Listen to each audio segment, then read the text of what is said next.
had a secret speech in Huntsville in the United States with the highest officers of NASA. Secret because we both parties, NASA and I, we agreed not to say anything about this speak in the public.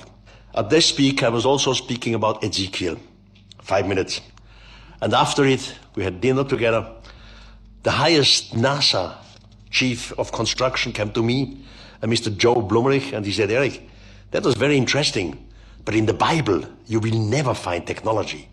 These are visions, dreams, but definitely not technology. He even said, I never read Ezekiel, but now because of your speech, I will do it in the next weeks. Joseph Blumrich spoke 3 languages, so he took 3 different Bibles in different languages and started to read Ezekiel. Finally, he got astonished because Ezekiel was describing things which the NASA people, the engineers, had on their desk at that day. It was all before the moon landing. Every detail which Ezekiel described was already calculable and reachable. So Joseph Blumrich took Ezekiel by word, phrase by phrase. He wanted to know, what is this thing which Ezekiel described, the splendorness of the highest? Only the object they wanted to reconstruct. And this was the result. Now, this is not the spaceship with which you could move from star to star. There must be a mother spaceship somewhere in orbit, and out of the mother spaceship, this small vehicle comes down. Ezekiel calls it the splendorness of the highest. On top of it, he saw something glittering. It was just the pilot's place.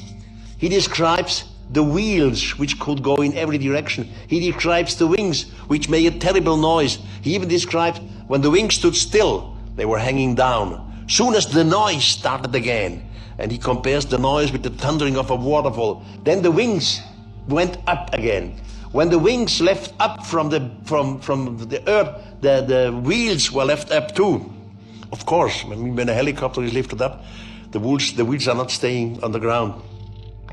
He comes into every detail concerning Ezekiel. At NASA, they reconstructed a new wheel. They separated the wheel from the wheel central axis into different segments. Now each segment has an own axis, an own axle. Of course, with this wheel, you can go forward and backward, but you could move also towards you or away from you. With this wheel, you never make a steering movement. The wheel is always blocked. You can go in every direction, forward, backward, left and right, without moving the wheel. By the way, NASA has in the meantime a patent for this wheel, and the whole idea comes out of the Bible. If you are descendants of Ezekiel, you should maybe look for one. Now, when you read Ezekiel carefully, and I hope you will do this in the next days, you will realize that he describes the splendorness of the highest from chapter 1 to chapter 39. And then in chapter 40, something different appears. In chapter 40, he says that the splendorness of the highest came again. So a second time. And this time the hand of the Lord picked him up and brought him on a very, very high mountain. He doesn't know where they go. He has no name of the mountain. They say on a very, very high mountain. And underneath, Ezekiel saw something like a small or a big village or a small city. And in the center of the city, something like a big building, he describes like a temple. So this splendorness of the highest came to a standstill inside the building, which means the building can have no roofs. And then another being in glittering suits came to Ezekiel and says first, you humans, you have eyes to see, but you see nothing. You have ears to hear, but you hear nothing. And all of a sudden, this glittering figure has something like a measuring device in his hands and orders Ezekiel to measure the whole building. And Ezekiel, in the meantime, he understands that this is not God. This is not an angel. So he has courage. He asked back, why? Why should I measure this building? And the stranger says, that's the reason why we brought you up here. So Ezekiel starts to measure length and large and every detail. Read it in the Bible. In the book of Ezekiel, you have pages of measurements of this building. In Germany, there is an engineer, his name is Hans-Herbert Bayer, and he wanted to know, are these measurings correct concerning the building? Is this a building or is it just fantasy, imagination? And he took exactly the measuring dates from the Bible, from Ezekiel, and started to recalculate and to redesign. One day, I didn't know him personally at that time, that's some 30 years ago. I had a thick yellow letter on my desk with different technical drawings and with the letter of this man. And he said, I measured the building, and the building definitely was existing. And this is how it looked like. I was absolutely fascinated. And I said, have you ever heard something of the work of NASA? What they did in the United States? The German engineer had no idea of what the Americans did. So I brought the two engineer groups together. And the splendorness of the highest fit exactly in detail into the reconstruction of the building. The building was never a temple. The building was simply, so to say, it's a space station on Earth. This is going to blow your mind on as to why some of these things were created. And then this goes right back to all of our history being a lie, y'all. Check this out. This is crazy. Believe it? High heels were invented to avoid stepping in poop. Perfume was created to mask the stench of feces. And princess dresses were designed for easy public urination and defecation. Yes, this all took place in what we think of as the Romantic era of medieval Europe, which was far dirtier than you might imagine. The streets and even the Grand Versailles Palace were littered with human waste. Walking down the street, you'd better carry an umbrella, lest you get hit by falling excrement. Noble women, adorned in their splendid, voluminous princess gowns, would simply relieve themselves where they stood, especially during long banquets, leaving behind quite the unsanitary scene. To combat the pervasive odor, King Louis XIV of France, who wasn't fond of bathing, popularized the use of perfume to cover up both body odor and the smell of feces, making it a sought-after luxury among the aristocracy. Additionally, Europeans invented high heels and stockings to keep their feet clean from the muck, with the tallest heels reaching up to 50 centimeters, illustrating the depth of the filth on the streets. The prevailing feudal mindset, which held that everything, including dust and waste, was created by God, led people to see public urination and defecation as something not to be ashamed of, but rather a point of pride. This, combined with the high population density and the absence of indoor plumbing, turned entire cities into veritable cesspools.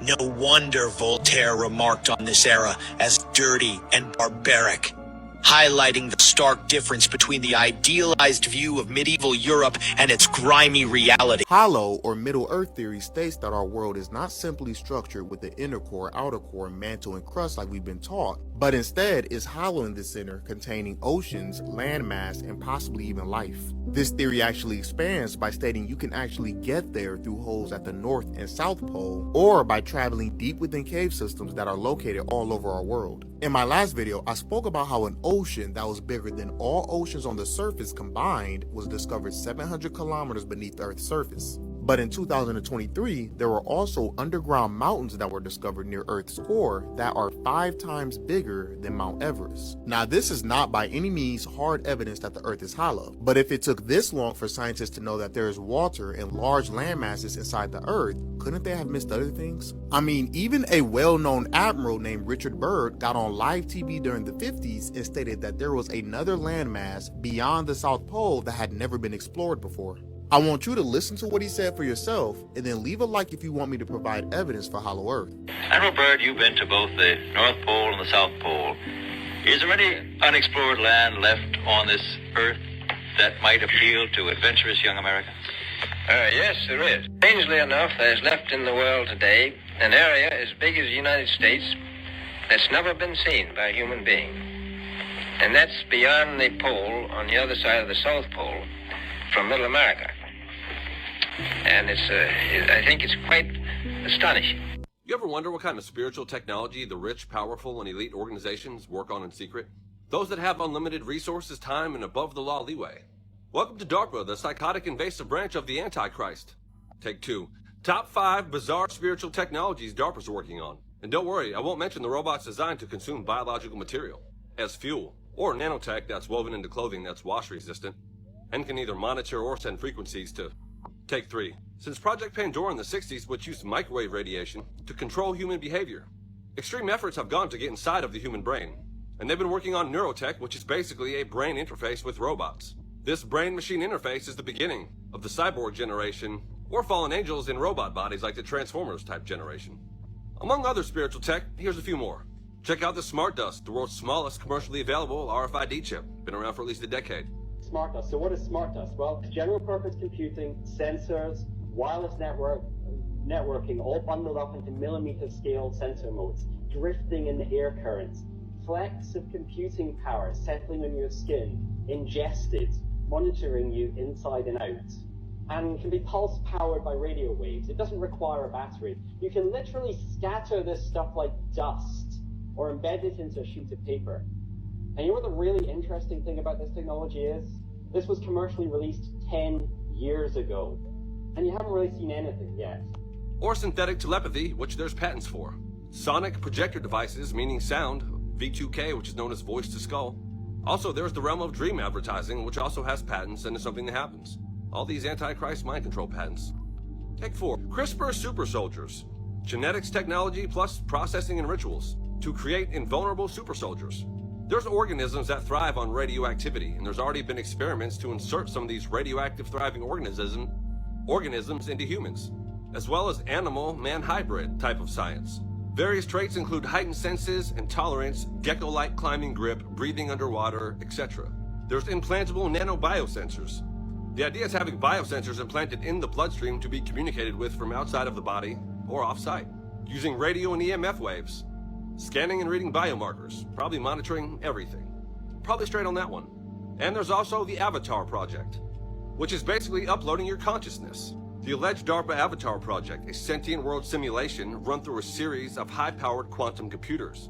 It has a digital twin of you inside of this quantum computer simulation. All for entertainment purposes, by the way. This is technology that can read thoughts in real time and feed them into the digital twin inside of the sim, to predict your behavior and see it beforehand, as well as outcomes in the entire world. And also through the principle of quantum entanglement, they can also probably use it to put stuff in your mind. And don't worry, these are just a few. I didn't even mention shape-shifting programmable matter, flying boats, bullets that can be adjusted after being shot, digital tattoos, invisibility tech. If you think all this is crazy, this is only what they've admitted to. Hence the speculation at the intro, what's being done in secret. In close, it's always been about getting inside of the human body, inside of the human brain. That's what it's always all been about. The fusing of these fallen beings taking over humanity. DARPA with the Brain Initiative, Neurotech, Neuralink Science that Elon Musk is working on, and a slew of other agencies besides just DARPA. You see what time it is. If you research into it, you'll see that DARPA and CERN are both connected to the origin of the internet, and also where this technology comes from, and how humanity is being baited and led into these scenarios. Into the endgame where it's leading us all. The full-fledged Matrix. Been the plan this whole time. The computer, this big box shrunk down to the phone, was always meant to go inside of your body. Think Mark of the Beast. And hey, they don't call it the battlefield of the mind for no reason. Make sure you're wearing your helmet of salvation. See you next time. There was this video, this girl in a parking lot with her 2 friends, and they're freaking out. And her car is covered in just a huge load of poop. Just a huge dropping front, top, back. Poop? The 2 girlfriends show up. The girl's like, listen, you have to believe me. I saw a pterodactyl.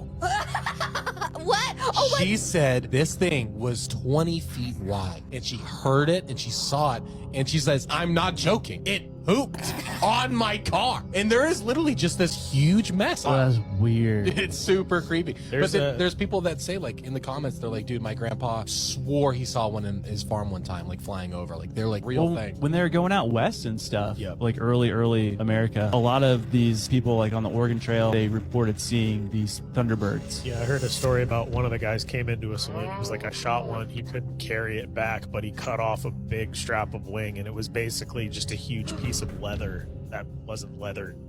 It was like that. Life finds a way. I made a video not too long ago talking about how animals in the ocean have been acting strange by huddling up or beaching themselves, and a lot of you wanted me to go over the Leviathan. Now, I've talked about this before, but in this video I'll go into more details about prophecies surrounding this creature and why some people believe that it plays a role in the strange behavior of our marine life. Now, the theories about Leviathan initially began back in 2020 when we were told that the ice in Antarctica was melting and revealing 300-mile-long ancient rivers underneath it. Around the same time, there were a lot of strange events happening in our waters, like multiple ocean fires and the US military testing 40-ton bombs in the middle of the ocean as well. Fast forwarding to this year, there was a huge anomaly caught on radar coming from Antarctica, and while we were initially told that this was just a glitch, the anomaly ended up coming back and even changing shapes, which led multiple people to believe that this wasn't a glitch at all. This strange series of events led to multiple theories that a creature known as Leviathan was trapped in the ancient rivers of Antarctica but separated from our oceans by the Arctic ice. But once that ice melted, it was freed into our waters, prompting military preparation and disturbing our ocean's wildlife in the process. For those of you who may not know, Leviathan is a sea creature spoken about in the Bible and given very specific characteristics. The creature is said to have almost impenetrable scales, produce so much heat that the water around it boils, and is 300 miles long, which just so happens to be the same length as the ancient river that was discovered under Antarctica. And although it isn't mentioned by name, some people believe that it is one of the beasts that rises up in the book of Revelation before being slain by God in end-time prophecies. I'm going to show you an 18-second recording, which he has given me permission to use. Oh, wow. 18 seconds, he drops it into another language. Has it been translated since? Not translated, but I have given it to, and I can't even say the person who has somewhat validated it because he didn't want to be on public record. He's a professor of ancient linguistics, but when he found out the context of where I got it from, he's like, career suicide. My name cannot go, because it's spiritual. Yeah, right. So I'll let you listen to it first. Yeah, cool. And just...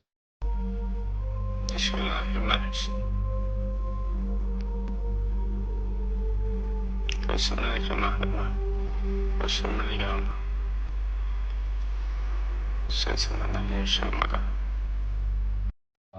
the hell? So I sent that to a particular professor of ancient linguistics, and I didn't tell him the context first. I just said, can you recognize this language? And he said, professional opinion or personal? I said, both.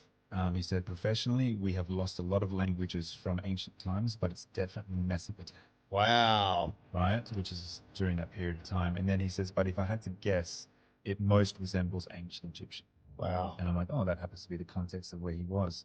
And right before when he dropped into this language, he mumbled something first. And I said, what was that? What did you just say? And then he mumbled something else in this other language. And I said, what language is that? And he just says, the first. This is my favorite episode ever. Are people waking up to the truth of this reality? Listen to this. Space is not real. What do you mean by that? Space isn't real. It's only the sun and the moon. It's only the sun and the moon. Yeah. For real? Space is not real. I did not know that. And the earth is flat. Yeah. Okay. And why do you think? I don't agree with it. No, I'm gonna tell you. Why do you think scientists? It's proven. You can search this up after the podcast or whenever. Now it's up to you. Scientists went down in the earth, right? They tried to go to the earth's crust. They found water. I thought it was hot. What happened? I thought it was too. Exactly. It's water found. And in the Bible, it said he divided the waters in the midst, meaning in the middle, right? He divided the waters from the top and the bottom. Basically, it's waters below us and waters above us. That's why the sky is blue. It's not because of a reflection. They lied. The sky is just blue because it's water above us. Why do you think God flooded the earth so easily with Noah? He literally opened the firmament, the heavens. I'm going to show you something. You know satellites? Satellites, there's no real picture of a satellite. Space is not real, bro. I didn't know that. Ain't no real picture of no satellite. It ain't real. It's not real. Oh, wow. Yeah.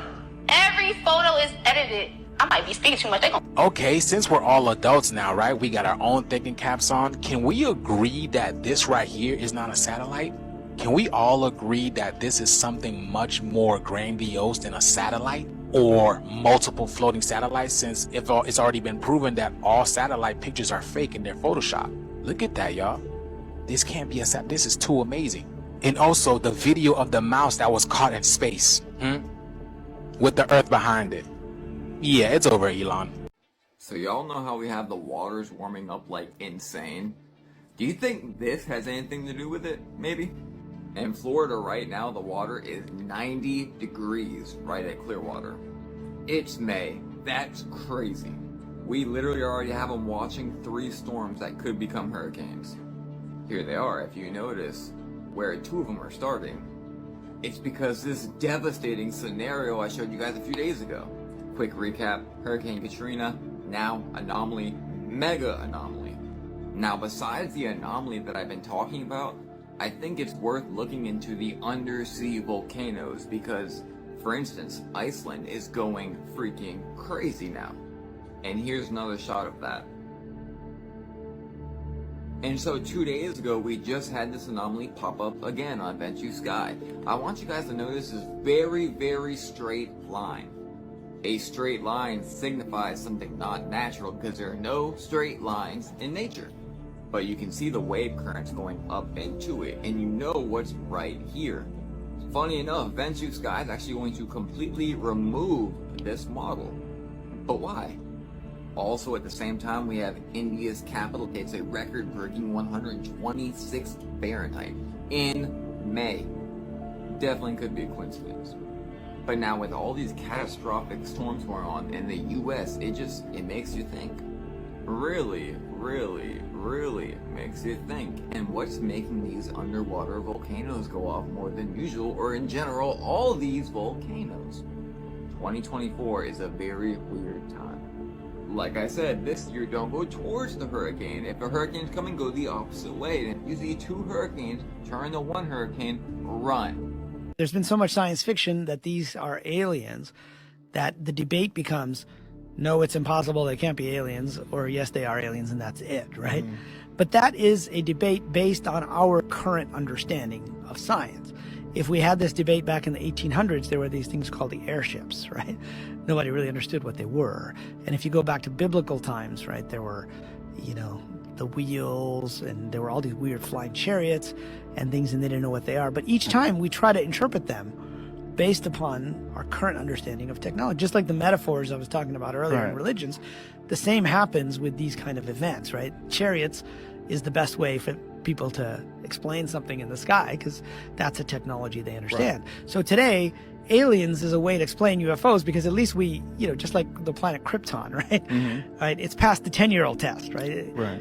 You can say aliens, whereas, back in the time of Kepler, who actually many consider to be the first science fiction writer, even though he came up with Kepler's laws of motion. He wrote some fiction about visitors and other planets and stuff, right? Back then, it was so bizarre to talk about that it was just outside of, what people understood, but it was also outside of what the dominant institutions of the time, which was the church, right? During Galileo and Kepler's time, the church was the dominant institution, and so you didn't want to say things that are outside. What's happened now is we have science has become the dominant institution, and so people within academia, feel like they're constrained and they want to be careful in the same way that people were back then to talk about this weird stuff.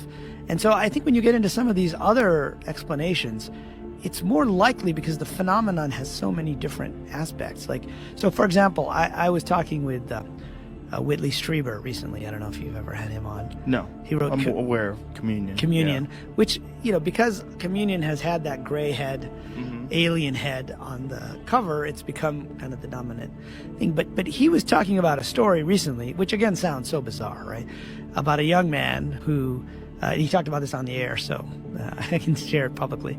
But he said there was a young man who claimed that he had met this young woman, and they got into a physical relationship, and then one day she calls him over to her house.